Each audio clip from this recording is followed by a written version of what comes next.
Hey everybody, welcome to College Football Overtime. I am your host, Nick Sanchez. I'm joined by my best friend, Grayson Grunhafer. Just to give you a little background since this is a new channel. I went to Texas A&M for 4 years. I graduated from there. Grayson went to Baylor. Um, don't hold that against us. We want to be as objective as possible. We just want to get our thoughts out there, see what y'all think. Want to get some interaction with the college football community and just talk about the sport that we all love. But we just want to get our thoughts out there, and hopefully y'all join us along for the ride. But with that, we want to. So this first video and podcast that we're shooting we're just want to go over the season preview of Baylor and A&M. You know, one had a good season, one had a little bit of a disappointing season. Just go over offensive MVPs, what we think about going into next year. Maybe talk about the bowl game a little bit. What teams need to improve on, things like that. So with that, let's do it. Okay, so first off, since we are talking about both teams, what we want to dive right into is we're going to start with A&M and go over their schedule. So A&M finished off the season 7-5. You know, started off the season ranked number 12 in the preseason AP poll. Had a high expectations based off last year with Jimbo Fisher going 9-4 with a bowl win over NC State. We had a lot of momentum, beating LSU at home, thinking we were going to have a pretty good season, but you know, finished 7-5 with losses to 5 really, really good teams. You know, arguably the toughest schedule in the nation. Had a couple key injuries along the way, but we beat people who we were supposed to beat and lost I guess you could say we lost the teams that we were supposed to lose to. Yeah, and that was kind of the story of the season for the Aggies was, you know, winning a lot of games that they were supposed to win and losing all the games they weren't supposed to win. And I know coming into the season when you and I talked about it, it was one of those things where it was, can A&M sneak up and get somebody? I know coming into the season you thought they were for sure going to get Auburn, and then could they get one more? And that was going to kind of lead to this, you know, really pretty good season when you look at it. If they went 9-3, I think no one would be complaining. That'd be a heck of a year. They'd be sitting in Auburn's position. So, yeah, I agree. It was just one of those kind of weird years where they just couldn't quite beat anybody good, and they were just beating everyone they were supposed to beat. But at the end of the day, it's year 2. So Exactly. You know, is going into Clemson was game 2. That was the stepping stone that we were going to look at to see year 2 going up against Clemson at Clemson. How are we going to perform? How are we going to do?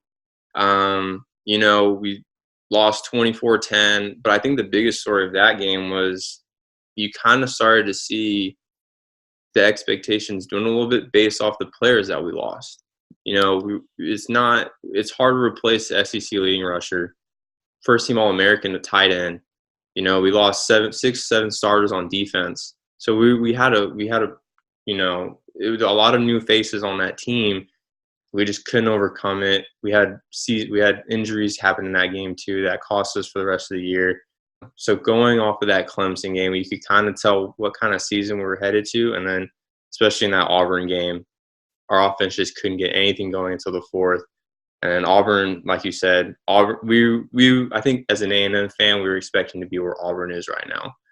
Yeah, and that makes a lot of sense. I mean, that's definitely the expectation to kind of make those strides. But a couple things just to mention was, you know, when you have a coaching change, and we've talked about this a lot, you know, everyone looks at the recruiting ranking for A&M and say, you know, there's a lot of talent on that roster, but it didn't really live up to the recruiting ranking, which is rare nowadays, but Sumlin's classes just for whatever reason didn't really live up to the ranking that they got. So I would say Jimbo came in with enough talent last year. He had some good seniors, you know, Eric McCoy kind of really guided an offense last year. You had Travion Williams, a very good running back as well. So they were kind of able to rely on that run game and really be able to dominate people up front. That did not happen this year, and you finally saw kind of the lack of depth at that position. You saw lack of depth at other positions as well. It felt like the defensive backs had ups and downs. It was just a weird year. And I think it's one of those years where you look towards next year and you say, I think Jimbo's going to have enough talent back and have enough talent that is his own talent that he brought in to really maybe right the ship and allow them to get over, what happened this year. And, you can still win 8 games. So it's not a lost year, but just not maybe definitely not up to his expectations and probably not up to Aggie's expectations as well. You're right. We can still win 8 games. Hopefully we finish with a good recruiting class. Look for 2020. Schedule should be a lot easier than it was this year. So with that, we're going to talk about best performance. For me, best performance of the Aggie team this year, Jamon Osborne. I thought the receiving core in general played better than they were supposed to. We had Jamon Osborne had 900 yards receiving. Big surprise was Anais Smith as a freshman. He was a 3-star recruit. It was between us and Duke. It was wire to wire. No one really knew about him, and he came out here and absolutely shined. I mean, he was leading the league for freshmen for receivers and touchdowns. So I thought the wide receiver core did good. Courtney Davis played a lot better. He struggled in the early parts of the season, but he did play a lot better.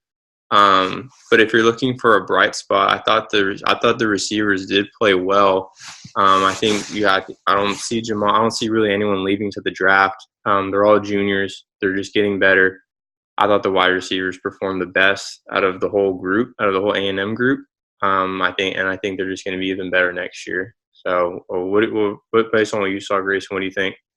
Well, so for me, I felt like the MVP of the offense, and really, you mentioned Anais Smith, the guy that came in and really was. I mean, I'm not going to say he was a last option for A&M, but he kind of was on the back burner for a lot of his recruitment for A&M, and then A&M just decided, all right, we want to take him, and so he ends up in the class and ends up being one of the better freshmen out there, and that just speaks to, again, a freshman playing a lot of minutes, which is not ideal. And I'm going to talk about another freshman that played a lot of minutes, a guy that I was really high on throughout his recruitment, and that's Isaiah Spiller. I thought he was tremendous. I mean, you're asking him to come in after y'all lost, I believe it was Joshawn Corbin earlier in the year. Isaiah Spiller had to come in and was kind of he worked his way to becoming the workhorse of this A&M backfield, and 155 carries, 869 yards, 9 touchdowns, but he also had 27 receptions. So he really got it done in both aspects, and is a guy that I think could prove to be one of the better A&M running backs in a long time. I really see a lot out of him that shows promise. He's got to work on the fumbling issues, but outside of that, he was tremendous. He was definitely, to me, the offensive MVP for A&M. He was also, in return, the biggest surprise as well. Just because no one knew what to expect from him, he comes in, has a great year, and actually has a decent shot. I mean, if he has a big bowl game at getting to 1,000 yards, and he's averaging 5.6 yards per carry. So very, very impressed by that young man. Yeah, what's funny about that too is a lot of Aggie fans were calling for him to be benched when he had 3 straight fumbles in 3 straight games, and it just looked like he couldn't hold on to the ball. He was barely getting 30, 40 yards per game, and then you're talking about a guy who tied the school rushing record against UTSA with over 239 yards, I believe. He came on really, really late and showed a lot of promise going into the back end of the season, especially against Mississippi State, Ole Miss, UTSA. So I agree with you. I was really impressed with Isaiah Spiller. But going off of that, the biggest surprise to me was Jalen Watermeyer, 3-star tight end. We were happy we got him, but, didn't really know anything about him. We had a bigger recruit come in Baylor Cup. He was our 5-star tight end. Everyone talked about him, how good he was going to be. Unfortunately for the kid, broke his tibia before the season even started. Couldn't even really see how well he was going to do. He shined in the spring game, had over 100 yards receiving and a touchdown. So we had big expectations for him. Didn't really know what to expect from Watermeyer. Came out, though, second in the team in receiving yards, 6 touchdowns, led the team in receiving touchdowns. All freshman team All-American at tight end. Just he was the biggest surprise for me, and he's a man amongst boys. So I can't wait to see what he does on his second year under Jimbo and that offense with Baylor Cup coming back. I expect our tight ends to just shine. But to me, Jalen Watermeyer was I think he exceeded a lot of Aggie fans' expectations. Yeah, he had a big year. He Yeah. definitely had a big year, so that's another good one to go with. What about your best performance as far as a game? Just was there a game on this schedule that stood out to you above the rest as a game where the A&M really stepped up, got a big win in, or they lost, but they lost a really close game that you felt really signified, good things coming in the future? Yeah, so I think the best game we played all season was against South Carolina. It was at home. It was a pretty dominating performance on both sides of the ball. The offense rushed for over 200 yards. Cordarian Richardson came out of nowhere, got over 100 yards rushing. Isaiah Spiller over 100 yards. Played extremely well. And then our defense only allowing 6 points, and 3 of those points came in the last couple minutes of the game after a turnover when our second string and third stringers came in. That put us at 7 wins. It in the grand scheme of things, yes, we did have 5 losses, but that South Carolina game, South Carolina was hungry for a win. They had beaten Georgia earlier in the season. We didn't really know how good they were. They could beat a team like Georgia, but they could lose to just another team randomly. But we didn't know how that game was going to go, and especially since Jimbo and Will Muschamp they're best buddies. They know each other's systems super well. Didn't know how that game was going to play out, but we ended up dominating that game and got us that 7th win, putting us in a legit chance that if we upset Georgia or LSU, give us an 8-win season, and with a bowl, go back to what we were in year 1 with one of the hardest schedules we had. So I thought that South Carolina game was the biggest game of the season and really dominated and gave us hope going into those final 2 games to maybe get that 8th win, potentially a 9th win at the end of the season. Yeah, man, that was a big win, and that was one that I was definitely looking at as a possible candidate. But I can't look past, and yeah, it might be a 2-game stretch, but for all the struggles that A&M has had against the Mississippi schools, every single year they lose to at least one. I don't know how long the streak is, but I know it's been a long time since you've beaten both in the same season. It's been since 2013, Johnny's last year at A&M. Right. Yeah. So that stretch right there was definitely the bright spot, in my opinion, for this A&M season. And it was not easy. It was by no means easy. That Ole Miss game was about to give Aggie fans a heart attack because it was so tight, such a closely contested game. And heck, even the Mississippi State game, I mean, it seemed like A&M was going to let them back in the game as well. So that stretch right there was a huge bright spot, a huge, I felt, turning point. Just to see wins finally kind of stack up a little bit, I thought that was huge, and just really were games that they needed to win, and they were able to come through and get some big wins. So I thought that was a huge, bright spot on the year. No, absolutely. And going off that, the play of the year might have been the Buddy Johnson fumble return against Ole Miss. Without that, I mean, you're looking maybe at losing against Ole Miss, maybe going in with less momentum into Mississippi State. Possibly only winning 6 games on the year, maybe even 5. That was a big turning point, that Ole Miss game. So I definitely agree with that. I will say, though, we talked a lot of positive, worst performance, and I think this kind of goes along with our biggest question going into next season is our offensive line. The offensive line was by far the worst performance of the season, I think, as for the A&M team as a whole. Like you said earlier, we replaced Eric McCoy, who's before his injury with the Saints was absolutely dominating at center. I think he was PFF ranked one of the best centers in the league as a rookie. So we didn't realize, I think as A&M fans, we didn't realize what Eric McCoy meant to us on the offensive line as not only as a leader, as an upperclassman, but how good he actually was. So you replace him with a Colton Prater, who has started off and on his career. And he played well. He played decent, but he's not going to get picked in the 2nd or 3rd round of the draft. He's just not. And then, I mean, Jared Hawker, Carson Green, Dan Moore, They are upperclassmen on the line, but they did not do as well as they did last year. And then with the absence of Eric McCoy, we inserted our 5-star freshman, Kenyon Green. I mean, he did what we expect a freshman to do. I've always believed that a freshman should not start on the offensive line. I think you definitely need a year on the offensive line before you should start. But we had to throw him in there, and we put him at right guard. He played well. He got better as the season went on, so I'm excited for him for next year. But there was a lot of games where he was just getting dominated by Derek Brown, the Alabama defensive line, the LSU defensive line. It was just the offensive line, and they didn't give Kellen Mond enough time to throw the ball, and it was a mess from the beginning. We did have a first-year offensive line coach in Josh Henson. I do believe that he will get the group figured out after this year. But I was pretty disappointed in our offensive line this year. Yeah, and I hate looking at the stats because, of course, we're talking about A&M and Baylor today, and it looks like they both had similar problems because looking at the total NCAA numbers, Baylor is 107th in opponents' sacks allowed. They've given up 35 this year. A&M's 108th. They've given up 33. The reason they're flip-flopped is because Baylor played one more game. So Baylor's given up 2.69 sacks per game. A&M 2.75. Both of those teams near the bottom of the entire NCAA.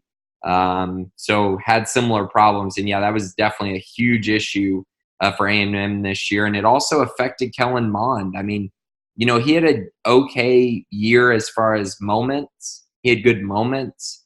But, again, just no consistency. And a big part of that is when you're getting a ton of pressure and you can't really run the ball every single game effectively, it's a lot of pressure on a quarterback. And that was definitely something that stood out to me that really affected A&M negatively. And it's going to be the exact same thing I say for Baylor as well. So definitely be ready for that. But it can change an entire offense when the offensive line doesn't play well. And honestly, offensive line's a position where if one guy stinks, the whole offensive line stinks. So that's exactly what I would say as well.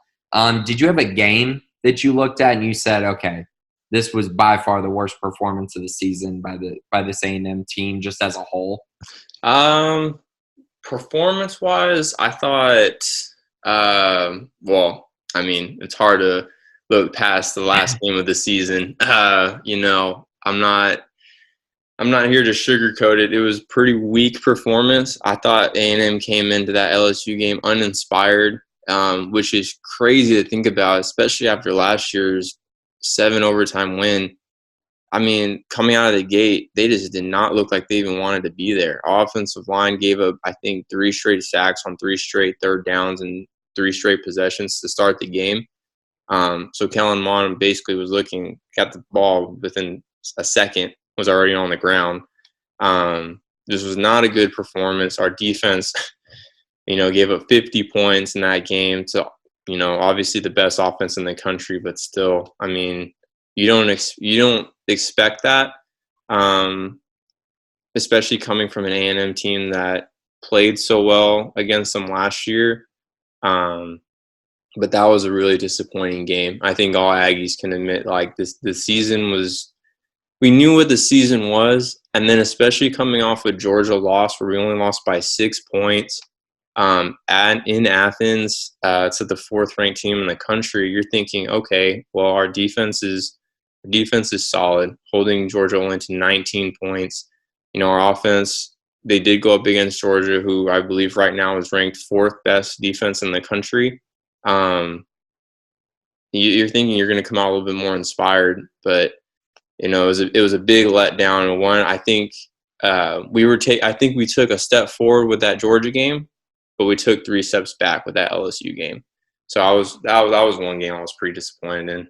Yeah, and I can see that definitely being the one just because of the timing. I mean, it's the last game of the year. This is it. This is your finished product, basically, on the season. And unfortunately, you ran into a buzzsaw because LSU clobbered y'all.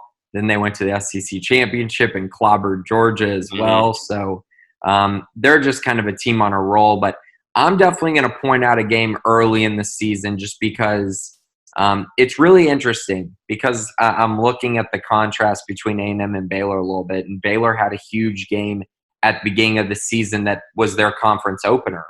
And it was also, and A&M had a big game early in the season that was their conference opener and kind of, in many ways, shaped how this season was going to end up for A&M. And that loss to Auburn was huge. And really, honestly, you talked about how they came out and had a bad start against LSU. It's the exact same thing that happened against Auburn. Got down 14-0, I believe, in that first quarter. Mm-hmm.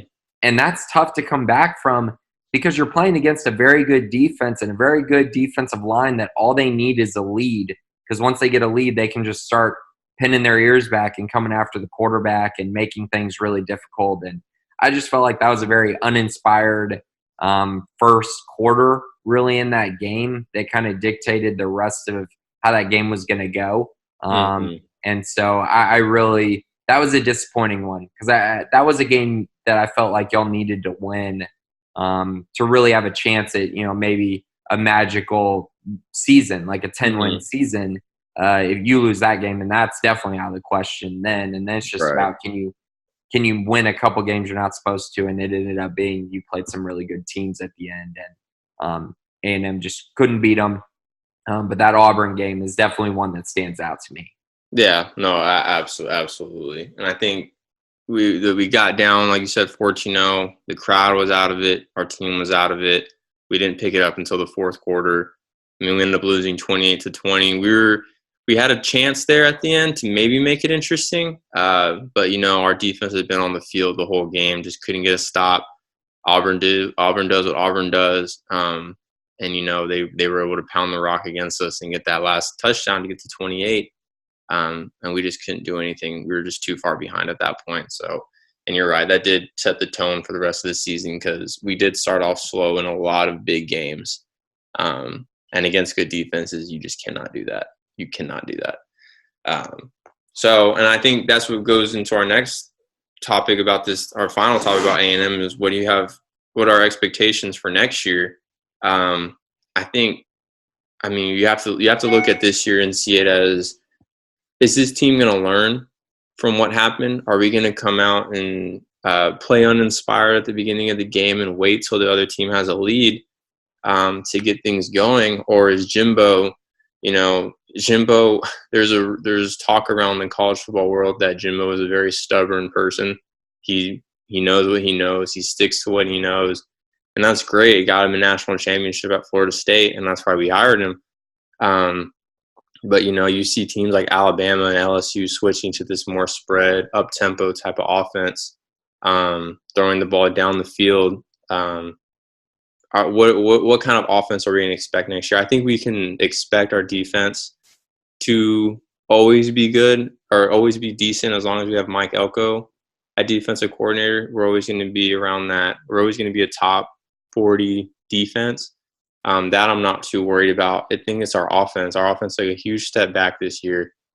We ranked 71st in total offense. Compared to last year, we were top 20. And how are these freshmen going to do? So I think our freshmen were big. Were our big stars this year. Jalen Watermark, Anaya Smith, Damani Richardson, DeMarvin Leal. They all played extremely well. So I think the expectation and what we should expect next year is how well are these freshmen going to play, and how is Jimbo going to revitalize this offense to get things going a lot sooner. That way we're not playing from behind constantly. Luckily, we have an easier schedule next year. It doesn't really pick up until we play Auburn, which I believe is the 7th game of the season. So if we can pick up some early wins, gain some momentum, what does that mean for the rest of our season? Could it be a magical season where we go 10-2, 11-1, or even possibly even 12-0 with under Jimbo's third year? That we'll just have to wait and see. But it's what change are we going to see, and what can we learn from this season to just revitalize us and get us going earlier in the season, going into 2020, and hopefully we can get our offensive magic back from that first year that we had. So yeah, and I'm really interested to see the kind of steps, like you mentioned, on offense, because I do kind of agree with you. I think defensively they're going to be fine. I still am not a huge believer in the A&M secondary. I think there are some holes there that maybe get masked some in the SEC, but when you face a team like Bama or you face a team like LSU, it gets exposed a little bit, and I felt like it did a little bit this season. So curious to see if that group takes a step forward. But yes, the main topic is A&M offense. Sixth in the SEC in scoring at 30 a game. Not bad. I mean, that's not bad. Not great either, because you're also talking, you got to play UTSA, Texas State, and try to, pop up those statistics a little bit. They were also 8th in total yards in the conference, which is not great. I know total yards is kind of a bad measurement of how good an offense is, but still middle of the pack in that regard. And I think it all comes down to, can the offensive line get a little bit better next year? And then what kind of quarterback play is A&M going to get? Are they going to get a consistent Kellen Mond for the first time in his career? Or are they going to look to do something similar to what Auburn did this year and roll out with a freshman quarterback? I know A&M's got Haynes King coming in, and he's the guy that I know Aggie fans feel very confident about. He's one of the top-rated quarterbacks in the entire country, an Elite 11 guy out of Longview High School in Texas. So he's a very good player, and he's going to be one that will probably come in and push Kellen Mond a little bit. I also think Zach Calzada will have something to say about it as well. So curious to see how that battle unfolds, and if there will even be a battle, or if Jimbo stands with his guy. But that position needs to get fixed along with the offensive line before we truly see what Jimbo's offense is going to be like, and before I can sit here and say, oh yeah, A&M's going to win 10 games next year. Those things need to be fixed. No, absolutely. And like you said, quarterback play, you would hope there's a quarterback competition, you don't want to guarantee anything to anybody. I ultimately expect Kellen Mond to win the job.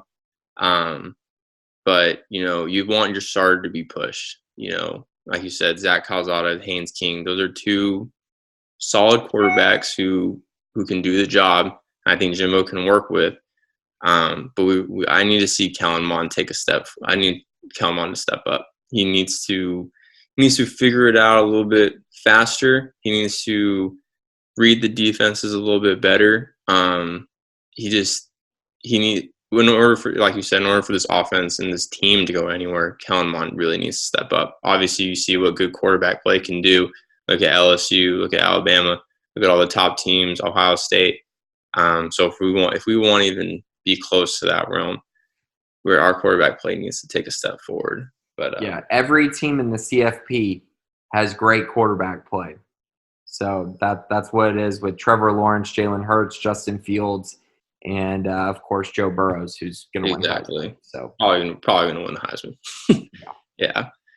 So I thought that was good over A&M analysis. Like you said, it was a good season. We beat everyone who we were supposed to, but lost to every team we were supposed to too. So I'm personally excited for 2020. I think it's going to be a good season. I have faith in Jimbo. I know all Aggies do. But let's talk about Baylor. 2 years removed from a 1-11 season. With a 1 win over Kansas, and then obviously under second year under Matt Rule, goes 7-6 with a bowl win over Vandy. Looked really, really well. And during that season, there were some close losses too, especially against Texas. You also had close wins too. But I think what that 7-6 season did for y'all was taught you how to win this season. So what did you see this season? What did you see in the schedule? So I got to start with just saying this one stat, and this one stat completely changed Baylor's season from last year to this year. Baylor went 7-6 last year, of course, had some close games, had some blowout losses as well to OU and West Virginia. But this season from last year they gave up 31.7 points per game. That was good enough for 92nd in the entire country on defense. They were absolutely just destroyed at times last year. Gave up, I don't even remember how much they gave up to West Virginia because it was so much. It was like 41-0 at halftime.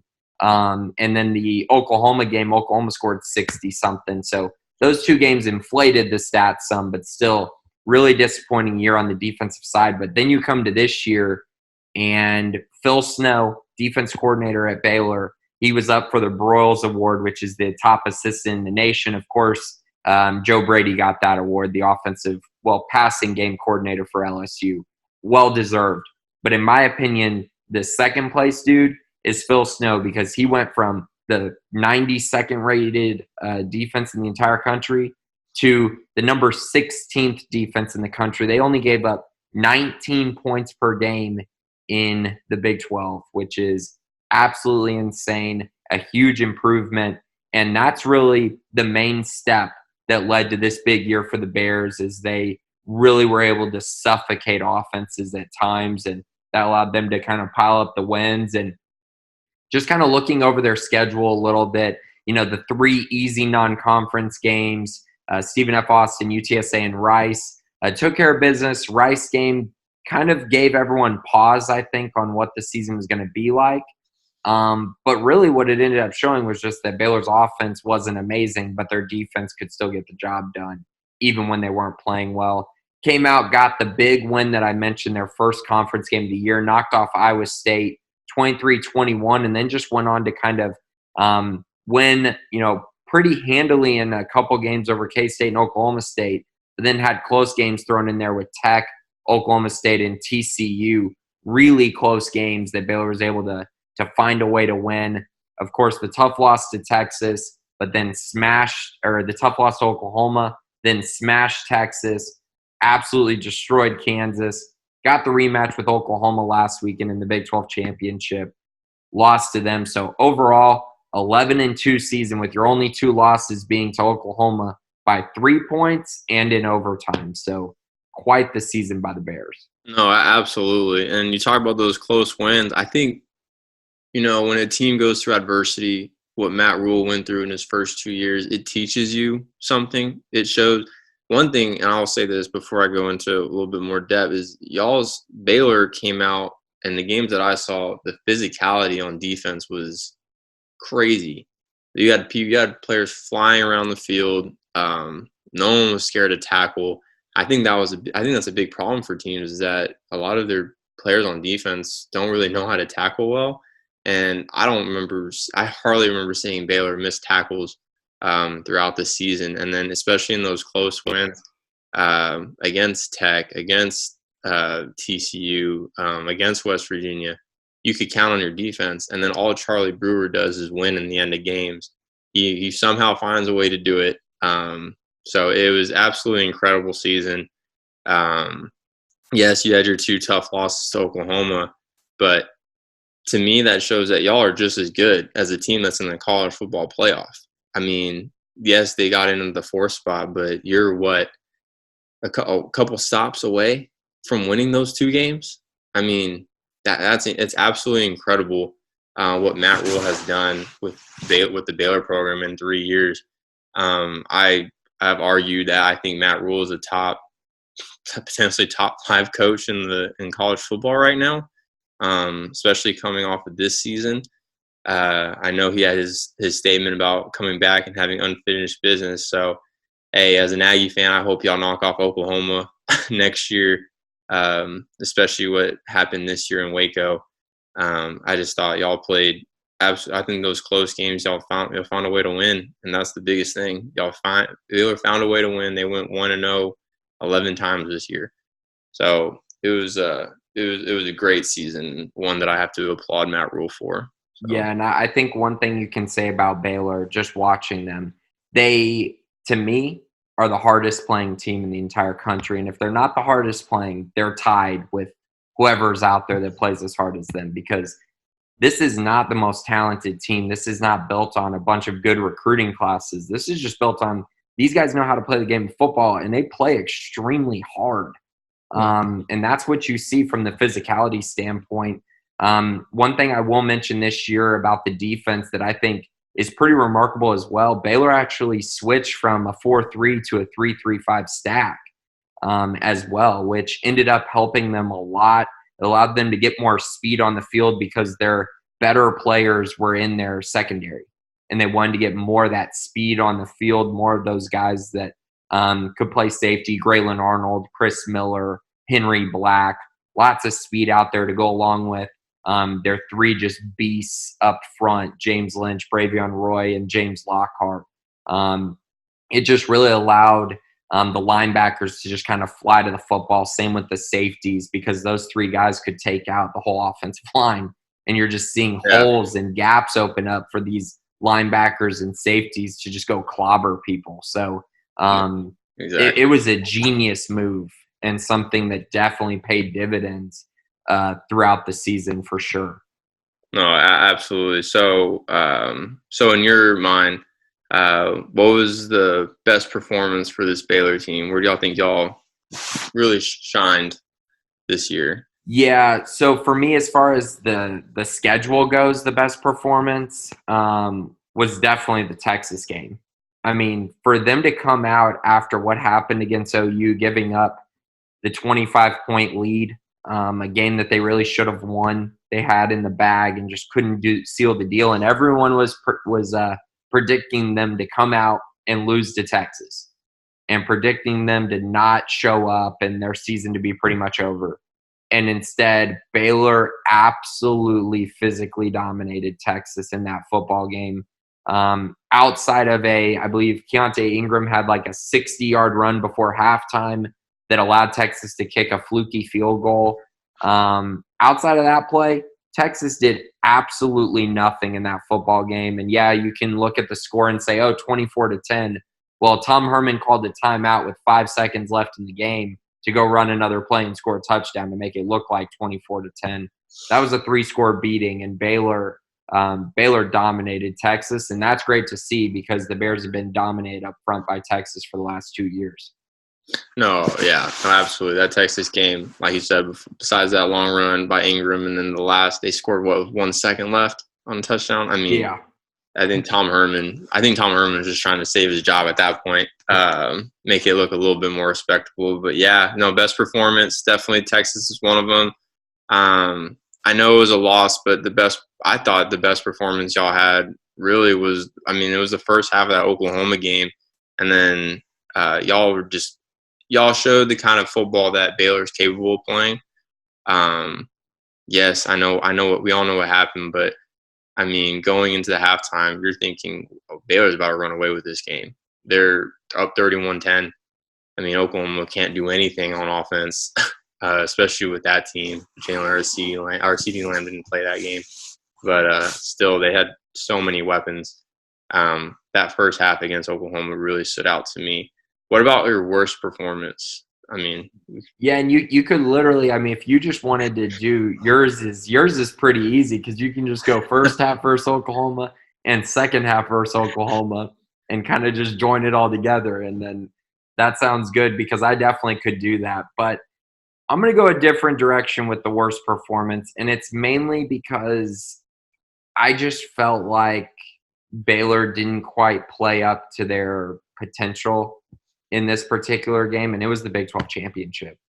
Wow. Okay. I know the game ends up going to overtime, and that's fine and all, but Baylor really hadn't looked that incapable of moving the football since, I guess you would say the TCU game. But they hadn't looked this bad offensively, and the defense played so good that you were just kind of waiting on the offense to do something, and all you had to point to is the offensive line. They gave up 6 sacks. I believe it was 15 tackles for loss and 7 quarterback hurries. It just was – there was nothing that Baylor could do offensively to stop Oklahoma from getting to the quarterback, which is really odd because Baylor had just played them a few weeks ago. And, yeah, they gave up some sacks, but not to this level. Right. So that's the one I'm going to go with. If the offensive line had played better, Baylor wins the Big 12 championship and is playing in the college football playoff. No, absolutely. And I think, Yeah, the Big 12 championship game. I think a lot of it had to do with Charlie Brewer going out too. I think Oklahoma came in with the game plan of we're just going to blitz basically and make Charlie Brewer do something with the ball. Denzel Mims did not get involved in the game until a little bit later in the game. I think that was big too, and that obviously has to do with the offensive line not giving Charlie Brewer enough time. I thought Gary Bohannon came in and played decent. He had a good throw for a touchdown. But other than that, I don't think he kind of looked like a deer in the headlights on some of those plays, taking unnecessary sacks and not making quick decisions with the ball. So I thought that game, Baylor played well enough to come out with the win, but they didn't play good enough to get the win, if that makes sense. Yeah. So what about your offensive and defensive MVP of the season? So for me, the offensive MVP is going to go to Denzel Mims. This was a guy that throughout his career had stretches where he would, sit out of games because he had a nagging injury, or come off the field because he, hurt something, or have a game where he has one catch and it's just felt like he didn't really respond to the challenge. Well, this year, that never happened. Not once this season. He was so consistent this year for the Bears. When he is healthy, I would take him against just about any receiver in the entire country. He is that good. He finished the season 61 catches, 945 yards, 11 touchdowns. Loved what I saw from Denzel Mims this season. Felt like he was really the key cog in this offense that kept them rolling. And when he was out of games, you could definitely notice the hiccup in the offense. And when he wasn't involved in games, they really struggled. And in the Big 12 championship, he wasn't involved.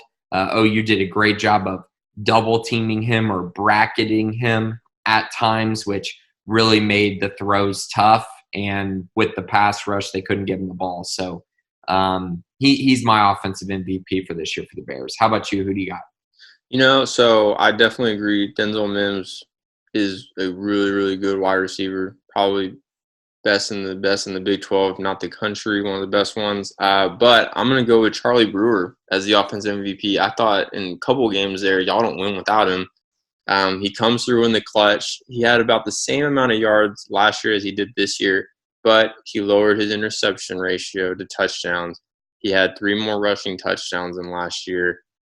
He just looked in more command of the offense. He didn't have those bad games last year, like against West Virginia, where he just did not play well. I don't think Charlie Brewer really lost y'all a game. I think he put y'all in a really good position to win most of those games. So yeah, I think Charlie Brewer definitely was the offensive MVP, at least of this year. What about defensive MVP? Who do you got? Yeah, this one's pretty easy for me. And the reason it's easy is because we're talking about the Big 12 Defensive Player of the Year. Definitely a candidate to be a first-team All-American in the entire country. I actually think he should get that award. But that's James Lynch. He had 39 tackles, 18.5 tackles for loss, and 12.5 sacks. He also forced 3 fumbles, had 5 pass deflections. That guy is a complete gamer.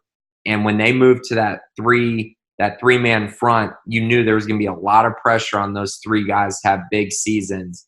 And for him to have 12.5 sacks in a 3-man front is absolutely ridiculous. Most times it's the rush-ins and the 4-man fronts that really get all those sacks. He was able to do it with just, the 3 guys up there. So he was tremendous. He came through in the biggest game of the year, the Big 12 championship, where he had 2 sacks, forced the fumble on Jalen Hurts. He's definitely the defensive MVP for me, but there were a lot of good candidates. But James Lynch stood out amongst the rest, and now it's just kind of wait and see if he's going to come back next year because he's only a junior. Yeah, no, that'll be a big addition to the defense, and I think that'll push on a really good spot to compete again for another Big 12 championship with James Lynch on the fold. So going off that 3-man front, I think I'm going to give some credit to a big boy out there who don't usually get all the credit for just clogging up lanes, but I'm going to have to go with Bravion Roy. I mean, every game I saw him, he was just an absolute monster in that middle of that defense, who you talked about was the best in the Big 12. But a stat that I didn't realize, he had 12 tackles for loss too. I mean, he had double-digit tackles for loss for being such a big guy. I don't think that's necessarily his job to do that. So the fact that he was able to have 27 solo tackles, or 32, I'm sorry, 32 total tackles, 56 total tackles, 12 tackles for loss, and 4.5 sacks for being a guy whose job is really just supposed to clog the middle, and stop the run, and keep that offense in check. I thought Bravion Roy was an absolute monster for y'all, and he obviously deserved his first team All Big 12 choice. And he was that 3-man front, moving that 3-man front, I think did dividends for y'all this year, especially with the type of pass rushers y'all have. And Bravion Roy was the perfect addition in that middle of that defense. Yeah, he was huge, man. 6'1", 330. Not many guys are moving him, and he was also a guy. It was pretty wild, man. It felt like every game that Baylor played, that dude would be laying on the ground for some kind of injury, and he would just come right back in. I mean, you're watching this dude, and there's like 3 guys hitting him, and he's like carrying 3 guys to get to the quarterback and to try to move guys, and he's just getting, it felt like undercut or just getting like smashed at times and just didn't move. It was pretty remarkable. He didn't miss a game this year, so really impressive to see that from him. Yeah, and especially when you outweigh people by a quite significant margin, you're going to call for a lot of chop blocks and probably get your knees banged up a little bit. But you know what? He is an absolute gamer, who just absolutely did amazing for all this year. And gotta give some big boys some love, man. They need it sometimes. For sure, and pretty wild, man. His backups are both 2 true freshmen. So that's how important he was and has been, because he allowed those young guys to only have to come in a little bit and not really have to shoulder the load. No, absolutely. Okay, so we've talked a little bit about the surprise of the year based on that defense and switching, but is there anything that you think was the biggest surprise of the year that stood out to you the most? Yeah, so I'm actually going to go with this is going to be another player type deal, and Baylor had a guy who made second team All Big 12, and he only played 6 games, and that was Clay Johnston. That's how good that guy was when he was in there. He was an absolute monster. So for me, the biggest surprise is the guy that replaced him and had to replace his production, and has been really just a cornerstone of this defense all year and really took a big step up this season, and that's Terrell Bernard. Linebacker, ended up with 107 tackles, 9.5 tackles for loss, 4.5 sacks. He was just tremendous this year. For the last 3 games, he was playing with a huge club on his hand because he got hurt against Texas. So the Big 12 championship, he had a big club on his hand. He's just a gamer, and he was the guy that they really needed to take a monstrous step once Clay was gone, and he assumed that role in a big way. So he was a major surprise, and especially because he's only a redshirt sophomore. So he's still a pretty young guy. No, absolutely. I think just based on what we're going on, my biggest surprise was that 3-3-5 bunch scheme that y'all ran on defense. Usually you don't see 3-3-5s, that 3-man fronts being able to stop the run very well. But y'all did it just fine, and y'all got to the passer just fine too. So I think Phil Snow bringing in that scheme, knowing his personnel, that was my biggest surprise of the year. It just seemed like every single time teams got into the red zone and they tried to run the ball, it was hard. It was tough sledding down there in the trenches, especially in the red zone. So I thought that scheme was excellent for Baylor this year, knowing the personnel. So 11-2 this year. I don't think a lot of people were expecting that, especially coming off a 7-6 record. You had some tough games on the road. You got the lucky draw this year of having to play Oklahoma and Texas at home. But what was your biggest? What was your expectation this year, and what biggest questions do you have going into next season? Yeah, so I picked Baylor to end up with 10 wins this season, with the bowl game. That was my expectation coming into the year. I felt like they could get there, because I also had them in the Big 12 championship against Oklahoma. But I had them getting there with a 9-3 record, which they could have gotten there with this season, but didn't have to. Obviously, they went 11-1 instead and exceeded everyone's expectation. I mean, 11-1, pretty remarkable. Now, a big part of that, I think, I will also attribute to um, Iowa State maybe not being as good as they were supposed to be. Texas definitely not being as good as they were supposed to be.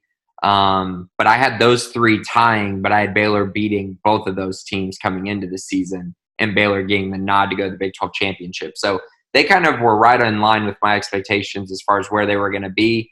Now they played Georgia, obviously in the Sugar Bowl, coming up on January 1st. But yeah, definitely an overachievement type of season by Baylor, and they're looking for their first 12-win season, Baylor as a whole, ever, if they win this Sugar Bowl game. So that's been huge. Now, as far as my biggest question mark going forward with this team, it's going to stick right with the offensive line.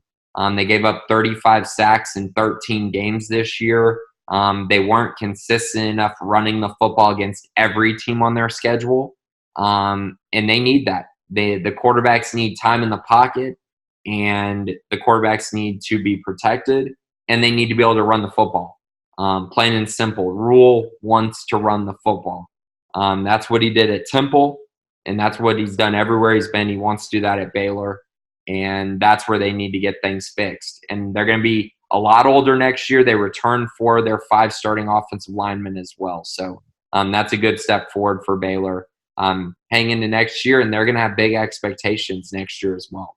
Oh, no, for sure. I would say I'll definitely overachieve this year. Did not have y'all going 11-1.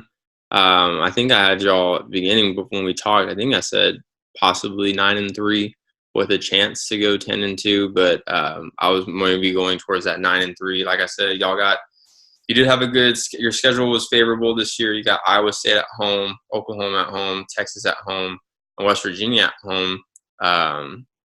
But, once y'all got that win over Iowa State at the start of the season, I thought that was going to be one of y'all's losses. Once you got that win, I think it was headed towards and then that win at K-State, beating them by, 19 points, I believe. I think that just kind of set up the stepping stone for what kind of season this was going to be, especially since Kansas State, first initial college football rankings, was ranked 16, beat Oklahoma. It was a solid win, especially on the road. So I definitely think I'll overachieve this year. And like you said, now you go 11-1 this year. What do you expect in the future? What are you going to see next year? Are we going to see the same type of production? Are we going to see the defense play even better, offense get even better? Like you said, 4 or 5 stars returning on the line. Charlie Brewer is coming back too. You have a lot. Matt Rule obviously coming back. I don't see really any potential assistants leaving Baylor too. I think they like being there. So I just think the biggest question going into next season is: are we going to see the same type of play by this Baylor team? Are we going to? Is the defense going to play just as well too? Is that scheme going to work? Or our team's going to start to figure it out? But I think like I said, Matt Rule is an excellent coach. I think he's going to figure it out. I think with the personnel he has, he's going to put them in the best spot to win. So we'll see what type of season Baylor can have next year. And let's see what happens in this against Georgia in the Sugar Bowl. Georgia coming off a pretty bad loss to LSU, getting pretty dominated. I think when I see Baylor versus Georgia, I see actually a pretty good matchup, to be honest with you. We talk about Georgia and the SEC being really physical, and the type of play that we have in Georgia definitely lives up to that type of play with a really good stout defense, and then turn the quarterback, hand the ball off, have a really good running back, just pick up yardage, control the game. I actually think y'all match up really, really well against Georgia. We'll see if Georgia comes out inspired to play. They did not look inspired to play against LSU. But that still doesn't hide the fact that they're still 5th in the college football playoff rankings. If Baylor can get this win over Georgia, like you said, go 12-2, first ever 12-win season, that's just going to set expectations even higher for next year. But I am curious to see how the Sugar Bowl goes, and I think it's actually a really good matchup, and I would not be shocked if Baylor came out on top.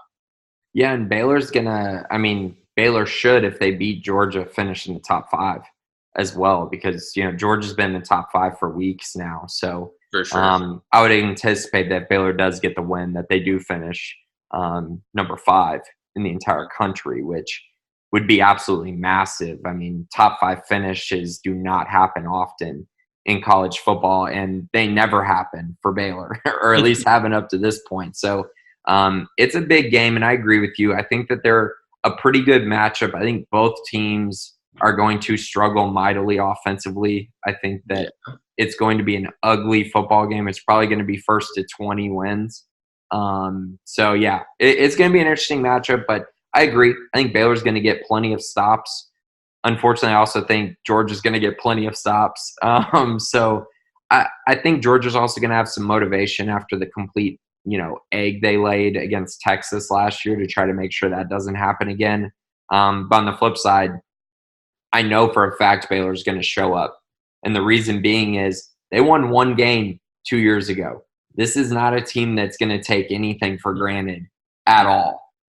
So they're going to show up. And so Georgia better be ready for that football game. But overall, yeah, it's going to be a good matchup. Two very good defenses, two hard-nosed, grinded-out football teams. So, yeah, I'm excited to watch that one. And I'll be in New Orleans for that game. But we'll definitely have to dive into that when we do our bowl pick'ems in, I guess, a week probably. No, yeah, absolutely. That's the plan. We're gonna pick some games for y'all, pick some bowls for y'all. Give us our predictions, and talk about the college football playoff. Go a little bit more in depth with that.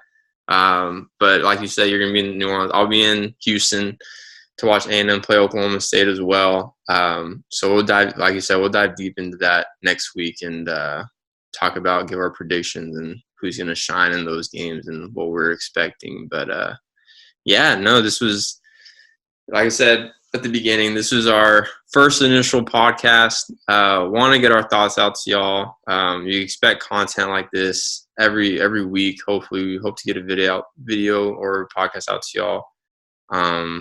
Whenever something big happens. But yeah, this was a lot of fun, man. Hopefully we can keep it rolling and give the people what they want.